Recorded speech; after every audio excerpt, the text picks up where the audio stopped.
Well, good afternoon, everyone, and welcome to our weekly press briefing. My name is Nick Pasculi. I'm the County Communications Director and Chief Public Information Officer for the County of Monterey. And we're pleased that you joined us on this Wednesday afternoon, October 16th. It's been a busy couple of weeks here at the county, and not the least of which was the Piney fire that just occurred last week and is still being worked on as we speak today with CAL FIRE. And, you know, defensible space is a very important topic that we want to talk about today because it is paying off locally. Last week, again, with some wildfires happening, not just the Piney fire, but there was also a fire off Highway 68. The land is dry and there's some dangerous conditions out there in our county. And while we're there's some very dangerous situations, there is a silver lining, and that is the defensible space and our firefighters and CAL FIRE in particular promoting this concept of defensible space. And with us today is Luis Perez from CAL FIRE.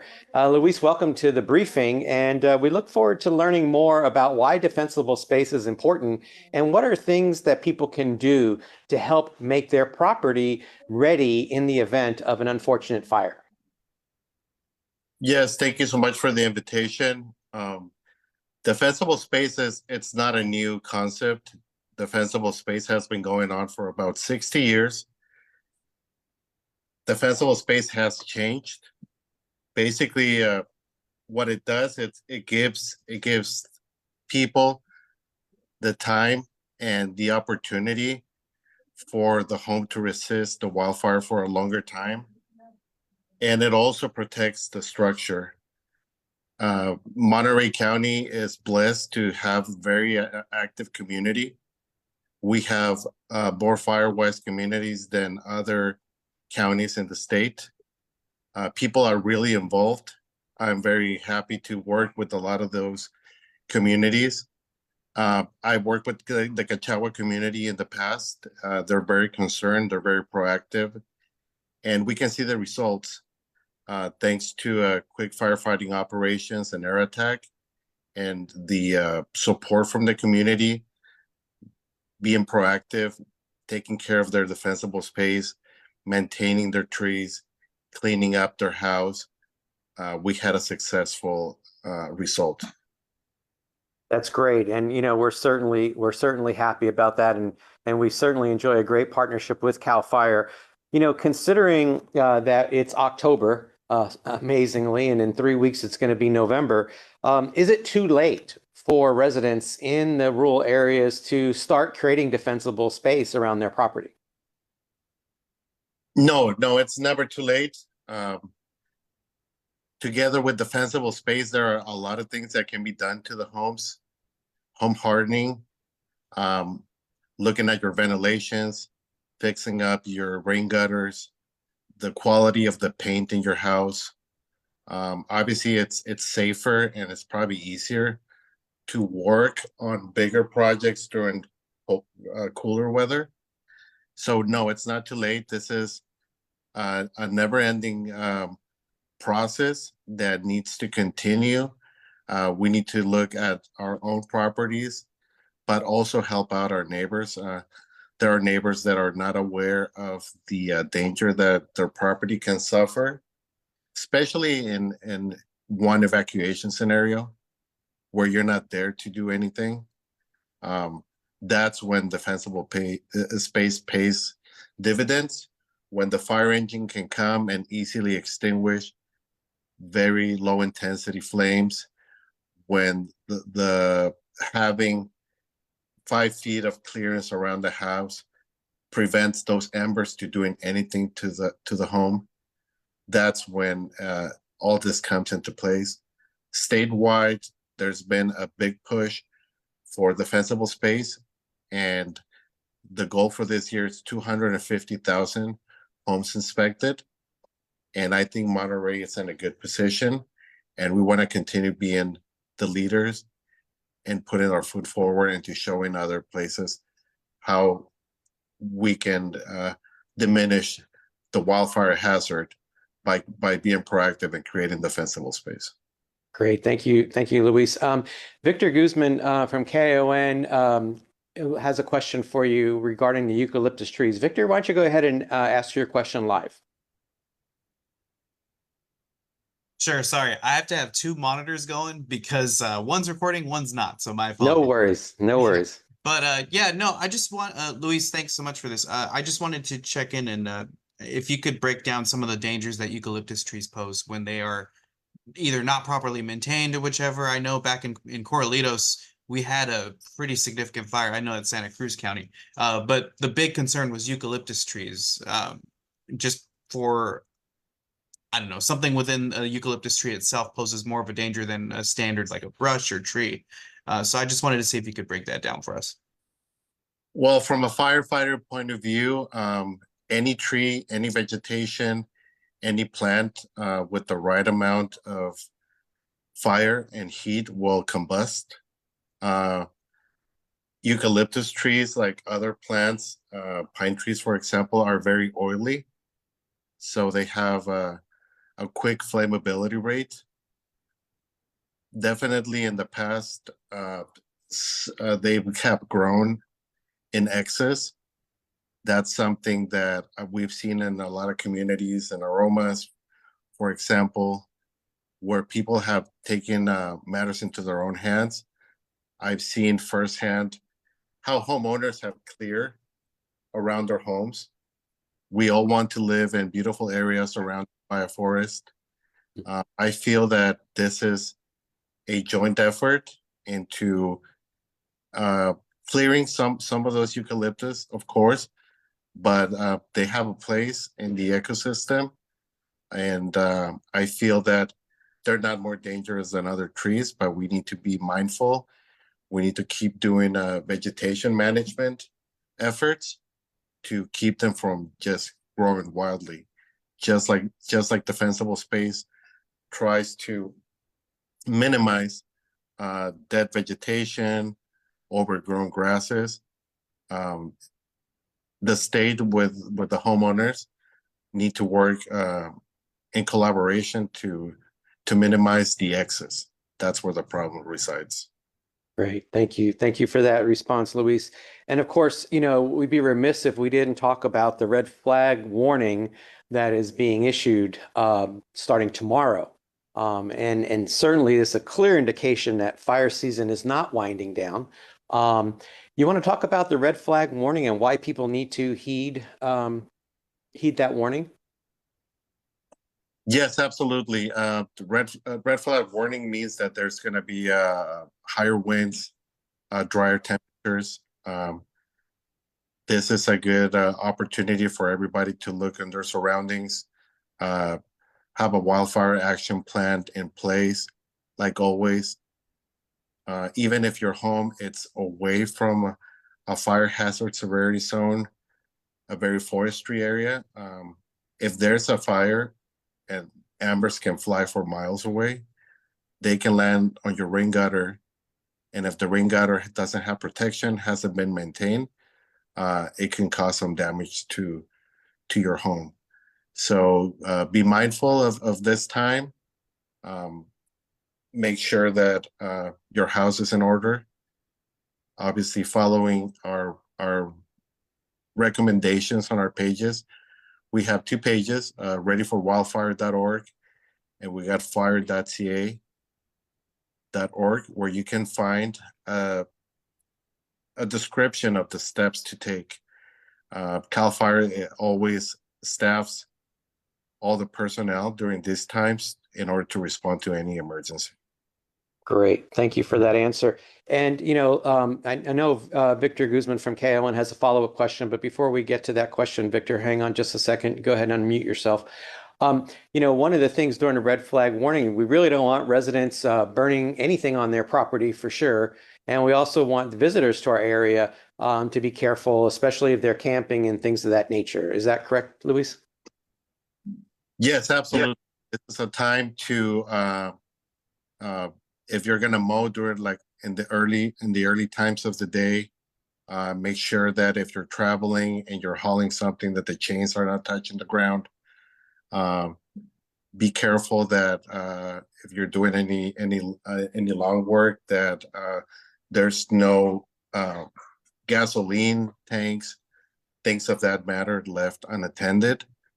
Obviously, the winds can expand the danger, and we want our visitors and the community to be safe and just follow the precautions. By this time, I feel the California public, and especially here in Monterey, are very well educated. We have a lot of calls of concerned citizens that they invite us to take a look at their properties to see if there's something that we can advise for them to do. And I feel we're in the right. We just need to continue with your help, with the media help, to broadcast this message that it's not only a fire season, it's more of a fire year, and we can't put our guard down. Yes, absolutely. And thanks for emphasizing that. Victor, why don't you go ahead and ask your follow-up question?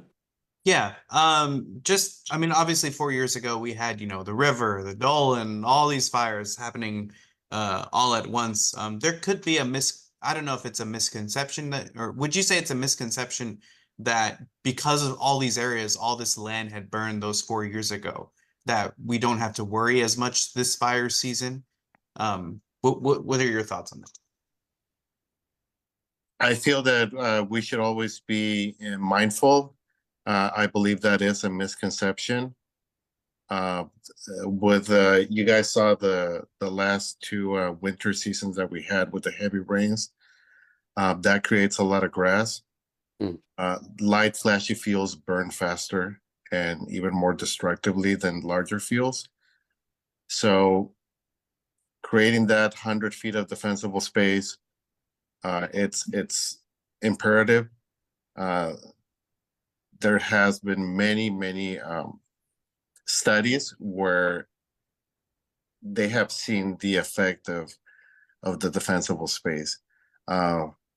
Monterey is blessed to have good weather, plenty of vegetation, beautiful sceneries, but we also have to take in the responsibility to manage this vegetation and to make the appropriate changes, because it's easier sometimes to replace, to limb up, to cut some trees that might be older or dry, than to have to deal with, for instance, a tree that is near the house that is consistently throwing leaves into the roof or to the gutter system. So those are the things that people need to take in advance. They can always call us. We're constantly traveling in San Benito and Monterey counties, talking to people, giving information, giving them an inspection to advise them on the things they can do to protect their properties. Outstanding. Well, Luis, we thank you and we thank CAL FIRE for allowing you to do this for us today. This is such an important message that we can't drive home enough. And so on behalf of the County of Monterey, thank you, Luis, for your efforts and for CAL FIRE's efforts in helping us keep our county and our residents safe. So if you want to stick around in case there's a few more questions after we finish the briefing, that would be wonderful. Absolutely. Thank you so much for the invitation. And like I said, follow up our media pages, CAL FIRE BEU, where you can find all the information for all the incidents, all the planning, and all the things that CAL FIRE is doing consistently to protect the citizens of Monterey County. Outstanding. Thank you so much. All right, moving to a different topic altogether. We have our health department on with us today, Angelina Sue, who from our health department, and she's going to talk about body art services. And as we know, body art services are very popular, but for consumers, if you're looking to get a tattoo, it's important that you are doing it safely and going to a certified organization that is been inspected and passes all the various different health requirements. And so, Angelina, thank you for being here today. And why don't you talk to us about the work the health department is doing to ensure that residents who choose to get tattoos are able to do so safely? Yeah, hi. Thank you for having me today. I'm just going to set up my presentation.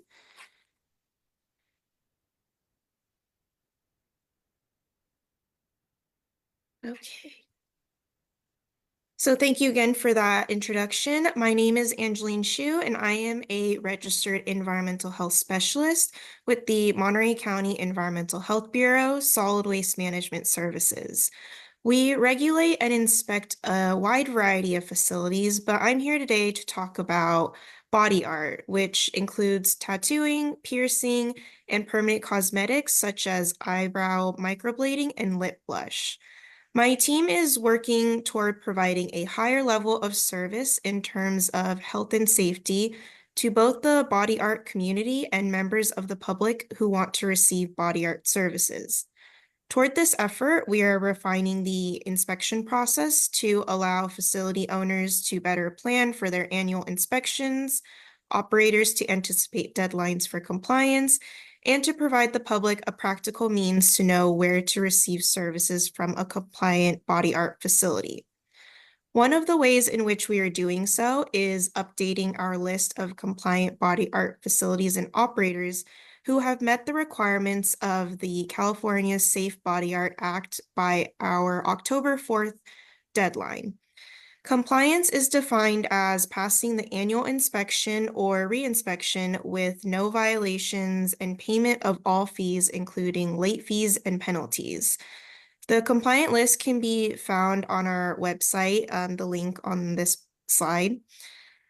Facilities and operators who did not meet the deadline and subsequently returned to compliance must retain their inspection report indicating compliance, their valid permit, and/or operator card with current sticker as proof of compliance. The compliance list will be updated again after January 1st, 2025. We highly encourage the community to utilize this list when researching where to get body art done. And for any questions, the public can contact us at our team email address, swteam@countyofmonterey.gov. Thank you very much. All right, that's terrific. Thank you for sharing that information. I got a question for you, though. I mean, obviously, there are a lot of safety requirements with body art operators, I'm sure. But, why are those important? Why are those requirements important as far as, what are some of the health impacts that people could experience if they don't go to a reputable facility? So the purpose of doing these inspections and regulating body art facilities, our number one concern are the cross-contamination of bloodborne pathogens such as, or that can lead to diseases such as hepatitis or HIV/AIDS. So inspecting these facilities and getting them into compliance in accordance to the California Safe Body Art Act helps ensure that these pathogens do not go around infecting other people. Terrific. And also, what are some questions if I wanted to go get a tattoo, for an example, and I go to a body art facility, what are some of the questions I should ask?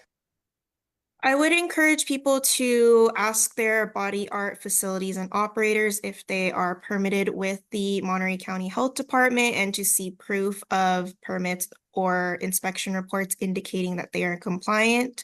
Other things that I would recommend the public to ask their body art operators are whether or not they're using disposable needles, single-use disposable needles, having them open those needles and other disposable single-use items in front of them to ensure that they are sterile and haven't been used on other people, ensuring that the needles and inks or pigments that are going to be used on their bodies haven't expired, and ensuring that their body art operators are washing their hands in between different stages of the procedure, specifically setting up, tearing down their procedure area, and before they start the actual body art procedure. Outstanding. And then, of course, obviously, we want people to go to the website. So it's important to remind folks that they can get information from the health department's webpage. And we will, if you share this slide, Angelina, we'll make sure this gets out into the public forum and to our media partners. Okay, thank you. All right. Thank you so much for being with us today. And I want to, before I jump to the next topic of vacation rental ordinances, I do want to acknowledge we do have folks from KRKC radio on with us today. And unfortunately, an icon in South County, Bill Getler, passed away a week or so ago. And we do want to send our condolences on behalf of the County of Monterey to the whole family at KRKC down in King City, because Bill was an icon in the community, very involved in Rotary, always willing to help the county in getting messaging out, in particular through the COVID period. So we do want to acknowledge you folks at KRKC. So thank you for your support. And going now to vacation rental ordinances, we have Taylor Price from our Housing and Community Development Department. And of course, this past Monday, the County Housing and Community Development Department held its very first informational webinar about the county's new vacation rental ordinance, which is now in effect in inland areas of the county. And so, Taylor, why don't you give us an update on what are the new requirements and what are the most asked questions about this new ordinance and how people comply, how they can comply with the rules? Welcome, Taylor. Of course, thank you. And let me just share my screen really quickly. Can you all see my screen okay? Yes, we can. Excellent. Well, once again, hi and thank you for having me today. I'm Taylor Price, Associate Planner at County of Monterey Housing and Community Development. As mentioned, the regulations for the inland area for vacation rentals went into effect on October 14th, 2024. Regulations in the coastal zone of unincorporated Monterey County are scheduled to go into effect likely within a year. They first must be submitted and certified by the California Coastal Commission. For now, the coastal regulations are maintained in the status quo. Just briefly, a vacation rental is the use by any person of residential property for transient lodging. Vacation rental period is a 30-day consecutive calendar days or fewer. If the rental period is over 30 days, it's not considered a vacation rental. And to be a vacation rental, the property has to be a detached single-family dwelling, which can include manufactured homes and mobile homes on a permanent foundation. All other dwelling types are prohibited. There are 3 types of vacation rentals that were created as a part of the county's vacation rental ordinances. The first were homestays, which requires that they are the owner's primary residence and the owner stays in the home while it is rented. They are allowed countywide. The second is limited vacation rentals, which is the whole house rental that occurs 3 or fewer times per year. They are also allowed countywide. And finally, commercial vacation rentals, which are the whole house rental more than 3 times per year. They are allowed countywide except in the Carmel Valley residential zones. And then in the coastal area, it is proposed to be Big Sur, the Carmel Highlands, and then the Monterey, Moss Landing residential zones. All vacation rentals will be required to have a vacation rental operation license, which is renewed annually and has an initial HCD fee of $965, not including additional fees charged as a percentage. If you're a commercial vacation rental, you're also required to obtain a use permit, which will be renewed every 7 years and would have an initial HCD fee of $5,500.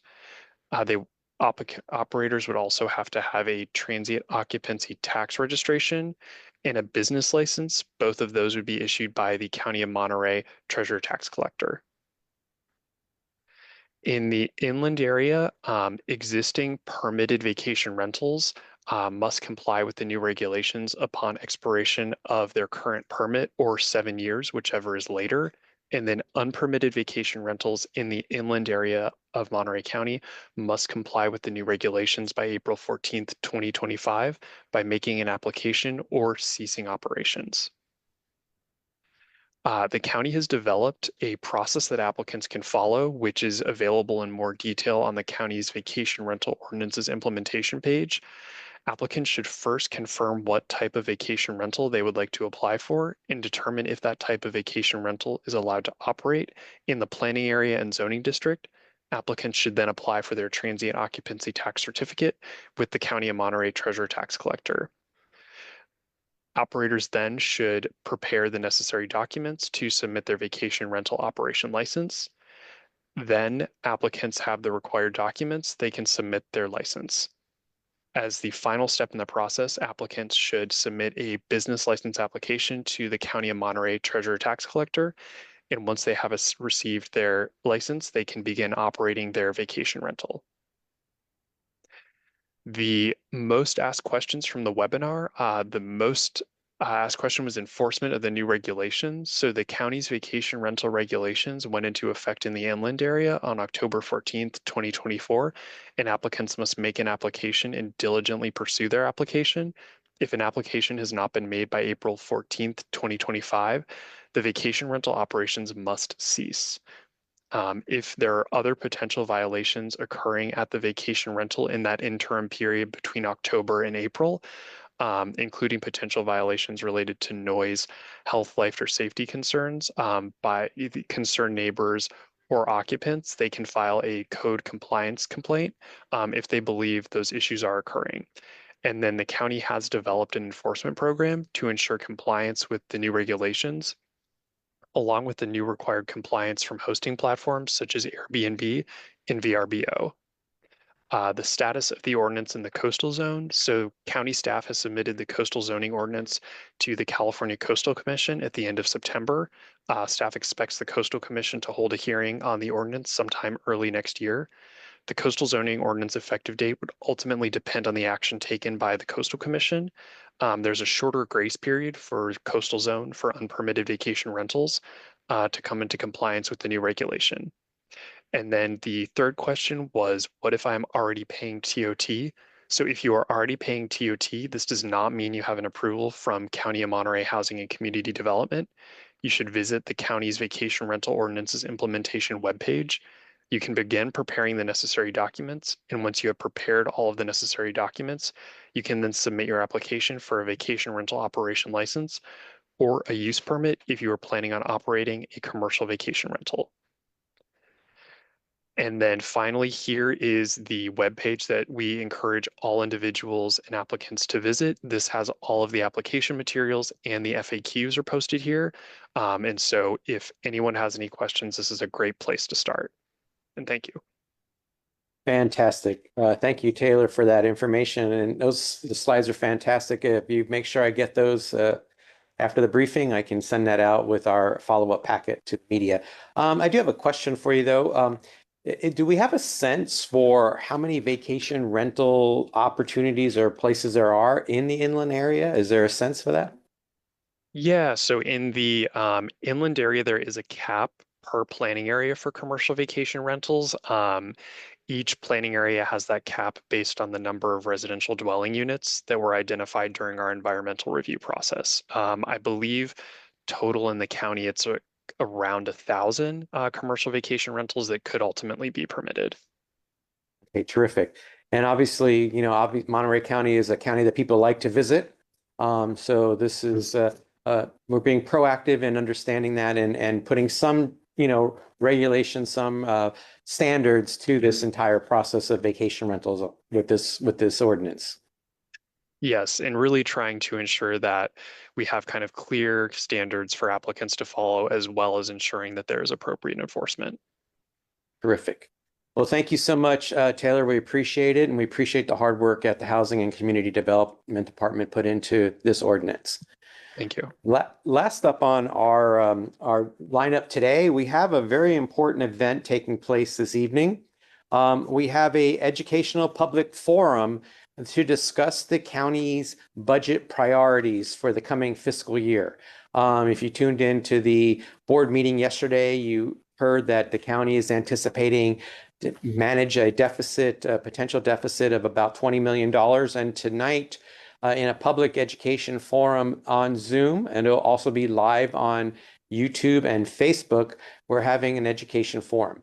And people will have an opportunity to submit questions via Zoom in the Q&A portion of the Zoom features, as well as if those Spanish-speaking folks will be able to hear this program that we're going to put on tonight in Spanish as well.